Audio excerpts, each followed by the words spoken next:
Selamat pagi, saya Serna Lumanturwan. Di sini saya akan menjelaskan mata kuliah keperawatan jiwa dengan materi sistem saraf dan cara kerjanya.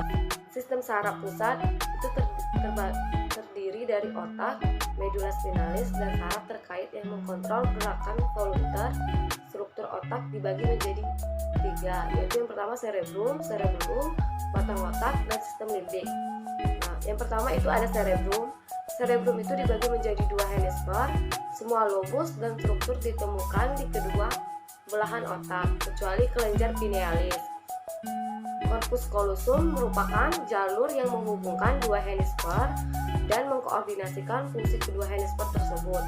Hemisfer kiri otak itu mengkontrol sisi kanan tubuh, dan hemisfer sisi kanan kiri otak itu mengontrol sisi kanan tubuh, merupakan pusat pemikiran, logis, dan fungsi analis, seperti contohnya membaca, menulis, dan tugas matematika. Hemisfer kanan otak merupakan pusat berpikir, kreatif, intuisi, kemampuan artistik, serta mengkontrol sisi kiri tubuh. Hemisfer cerebrum ini masing-masing dibagi menjadi 4 lobus, yakni yang pertama itu frontalis, parietalis, temporalis, dan occipitalis. Hemisfer cerebrum itu masing-masing dibagi menjadi 4. Yang pertama itu ada lobus frontalis, parietalis, temporalis, dan occipitalis. Hemisfer cerebrum ini terbagi menjadi 4. Yang pertama ada lobus frontalis, parietalis, temporalis, dan occipitalis. Beberapa fungsi lobus berbeda fungsi, yang lain terintegrasi, diantaranya lobus. Lobus yang pertama itu ada frontalis, itu mengontrol organisasi pikiran, gerakan tubuh, memori, emosi, dan perilaku moral. Nah, integrasi semua informasi ini mengatur keinginan, memfokuskan perhatian, dan memungkinkan terjadinya penyelesaian masalah, serta mengambil keputusan. Lobus parietalis ini menginterpretasi sensasi rasa dan sentuhan, serta membantu dalam orientasi ruang.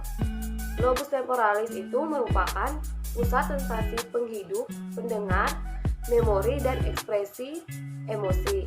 Lobus occipitalis itu membantu dalam mengkoordinasikan penyusunan bahasa dan interpretasi visual, seperti persepsi yang dalam. Yang kedua itu ada cerebrum. Cerebrum itu terletak di bawah cerebrum dan merupakan pusat koordinasi gerakan penyesuaian postural. Sebelum menerima dan mengintegrasikan informasi dari semua area tubuh seperti otak, sendi, organ, dan komponen lain SST itu atau sistem saraf pusat. Yang ketiga ada batang otak. Yang ketiga itu ada batang otak. Batang otak itu meliputi otak tengah, pons, dan medula oblongata, serta nukleus saraf kranial yang ketiga sampai ke-12 medula yang terletak di puncak medula spinalis, berisi pusat vital untuk fungsi pernapasan dan kardiovaskular kita. Di atas medula dan di depan cerebrum itu pons menjembati celah baik secara struktural maupun fungsional. Otak tengah itu meliputi seperti besar sebagian sistem aktivitas. Otak tengah itu meliputi sebagian besar sistem aktivasi retikular dan sistem ekstrapiramidal. Sistem aktivasi retikular ini mempengaruhi aktivitas motorik, tidur, kesadaran, dan kewaspadaan. Sistem ekstrapiramidal ini mengirim informasi tentang gerakan dan koordinasi dari otak ke saraf spinal. Baiklah, itulah penjelasan dari materi sistem saraf dan cara kerjanya di keperawatan jiwa. Semoga ilmu yang saya sampaikan bisa bermanfaat.